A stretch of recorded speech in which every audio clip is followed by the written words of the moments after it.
A few cosmetic Okay. stuff. Hi. Hello, my name is Garrett Carmichael, and I'm going to talk to y'all a little bit today about the recent Australian wildfires. So Australia is on fire, literally, and I want you to take a moment and imagine sitting in your home with your friends and family or people in your community, and you're looking out your window and you see these nice beautiful trees, your green grass, and then I want you to take a nap for 6 months. And wake back up and look back out in that same view, and everything that you saw 6 months ago is now dissipated, is no longer there. And so I have never been to Australia. I've never experienced a wildfire, but I've kept up with it a little bit as it's progressed, and this speech just gave me an opportunity to look a little bit further into it. And we're going to talk a little bit about the Gospers Mountain wildfire, the Green Wattle Creek fire, and just a couple of the ways that you can contribute to the recovery process. So let's take a look at the Gospers Mountain fire. It was a small forest fire that began on October 26, 2019, and it was nothing out of the ordinary. Wildfires in Australia are very common during the summer months, and this dry and arid region is a great breeding ground. So according to the Sydney Mountain Herald, the temperatures and the aridness of the region was perfect for a wildfire at this time, but it was very well contained for the most part. However, by November 16th, just a couple weeks after the fire, they had lost containment, and it sparked over 90,000 hectares of wildfire, and it was spreading quickly.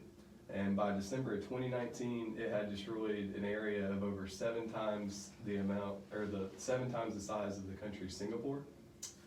And a lot of the community was worried. They were very scared of this chaotic wildfire. And by December 20th, 2019, the flames were as bright as they had ever been. They were no close to stopping it as they were 2 months before. So as we've talked a little bit about the Gospers Mountain fire, let's transition and talk about the Green Wattle Creek fire. So the Green Wattle Creek fire roared to life on November 27th, 2019. And as with the last wildfire, just dry and heat is just a good breeding ground for fire. 2 weeks into the fire, over 120,000 hectares of land had been caught, and it needed containment bad. Families were staying home to try to help these firefighters contain and help the communities. And according to the Crookwell Gazette, Mr. Davies gave firsthand testimony where he contributed 200,000 liters of water from his land to help try to contain the fire. And a lot of these families were doing this, and they were not evacuating, but they were trying to help their communities stay afloat. But by doing so, they were hurting themselves, because a lot of these communities are self-sustained communities and they need their own resources to survive. So when they give up their resources, they're just hurting their own chances of survival. Luckily, containment was reached in late January 2020, a good 2 months after the fire, but extinguishment was not reached, and local police chiefs and fire chiefs stated that they needed heavy rainfall. And Australia tried to save itself from burning, literally. The world watched eagerly and was desperate to help in any way it could, but it just didn't really know how. So a couple ways that the world could help. One is just by educating about the wildfires. So the wildfire season in Australia is from December to March. So for us, that's winter. For them, that's summer.